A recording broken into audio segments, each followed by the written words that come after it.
Man, I feel like that music is even too peppy for the just for what's going on today in the absolute show that is the SCOTUS decision. So I thought we'd just kind of have a little group therapy together in an impromptu live show and talk about the crazy SCOTUS ruling today and what this means. So if you're out there watching, drop me in your comments. Let me know what you think of today's ruling. But I thought we'd just do a little group therapy together and talk about what happened today. So if you haven't been paying attention, the Supreme Court today ruled that a completely made-up case of a made-up web designer with made-up clients that she didn't want to make it made-up serve because they were made-up LGBT, the court ruled in her favor today because of the creative freedom that her position allows her to do. That's a slippery slope, my friend. We are going back in history today. But I will say to remain vigilant, to continue to make your voice heard, to continue to vote. Voting matters. We've seen how voting matters in the makeup of the Supreme Court. We've seen what that legislation from the courts has done to us by creating a second-class citizenry for the LGBT community today. If you have a dollar bill on you, I had one earlier, but on that dollar bill, it says, for all debts, public and private, issued by the U.S. Federal Reserve. Today, that's not true. Today, that is not true. I got a comment from Michaela who says they might get to choose who they serve, but we get to choose who we spend our money with as well. I agree with you. I interview people that I am intending on giving my money with, whether it be getting my hair done or my car fixed, to find out what are they about. Right? I look around in their office. Do they have MAGA signs? Do they have things that are hanging up that are contrary to what I might believe in? This is an impromptu show today, so I'm going to apologize in advance for not being on screen and having to plug my toys in and things not being on screen right. But it's just because I felt like we need therapy today as a group. I feel like we need to just kind of talk it through and talk about what this means. This open discrimination in commerce is what this means. Open discrimination in commerce. So drop a comment in if you're watching, and let's have a little therapy together. I will say that this is a time like none other that the relevance of a chamber of commerce matters, especially an LGBT chamber of commerce matters.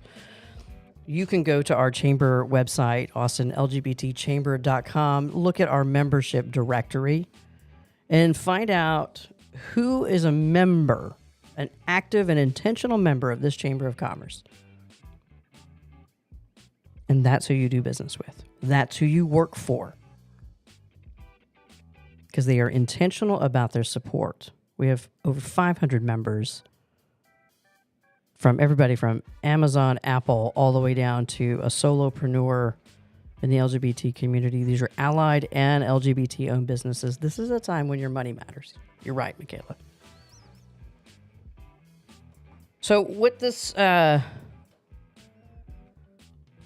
discrimination in commerce does is, right, creates that second-class citizenry, creates a very slippery slope. But it made the courts act as arbiters of this cultural war that has been all over our community in the last couple of years.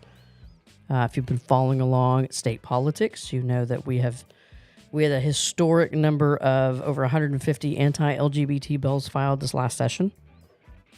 It has been an historic time for discrimination. And we know as a Chamber of Commerce, we know that discrimination is bad for the economy. We know that. The Ray Perryman study shows us actual data that this is bad for the economy. So this engineered lawsuit to take rights away, this engineered lawsuit, remember, it was a fake lawsuit by a fake web developer for fake clients, an engineered lawsuit, all designed in a long game to take rights away from the LGBT community. I mean, maybe there's going to be a run on signs that say straight couples only in storefront windows. Like, I don't know. Like, what are we looking at? What is tomorrow looking like? Now, I will say, though, if there is like some positive things to think of today, is that the younger community, the young generation, whatever letter that we're on now, this is going to backfire. This cultural war, public policy stance is backfiring on the young people, right? They don't see it the same way that our grandparents did. And I'm thankful for that, because that young crowd is really going to change who we are as a country. It is going to it's going to become that first line of the Declaration of Independence, where we are all created equal.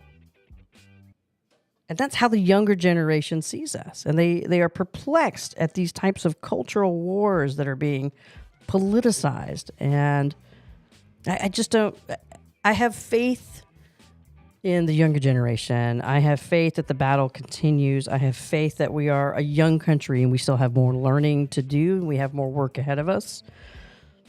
I have faith that this phony proclamation that stems from a phony business and a phony thing, it just, all of these things under the veil of religion and this fake religion, because no religion is about hate. It's just not about hate. It's love thy neighbor. It's as basic as that. Sarita, thanks for joining the impromptu live. Yeah, it should have never gotten to the SCOTUS docket, but again, it goes back to that long game, right? It's a long game that's being played, right? Setting up the court, long game. Setting up these cases in municipalities and having them work their way through the system, long game. But that legal tender today has changed. Your dollar bills in your wallet do not behave the same way that they behaved yesterday. And I hear you. I hear my brothers and sisters out there who say, that's great. I don't want to give my money to somebody who doesn't want to work with me. I agree. There are ways to do that, and it should be the choice of the bearer of that bill of where we spend our money. That choice just got louder today. It is imperative that we continue to stand up and not stand by for second-class citizenry. It is out of touch with who we are as a country. It is out of touch with the way that we're going. It's out of touch with the foundation of equality that supposedly we were built on. The escape from persecution, from historical times, right? The entire reason, right, was that we migrated and took over sacred lands of other people, and just kind of acted like they weren't here. Just kind of like walked around. And I'm like, oh, pardon me, didn't know you were here. It's ours now. But the whole reason that we came was to escape religious persecution for not being treated equal. And yet here we are. Here we are. So if you are shopping this weekend, see you later, Sarita. If you are shopping this weekend, if you are spending money, be intentional with your dollars. Be intentional with where you spend those dollars, and celebrate your partial independence this weekend. Celebrate your partial independence this weekend. And check out our membership directory so that you know where to spend your money and what companies are willing to take your money and wanting to intentionally do business with you. Go to austinlgbtchamber.com. Check out the membership directory.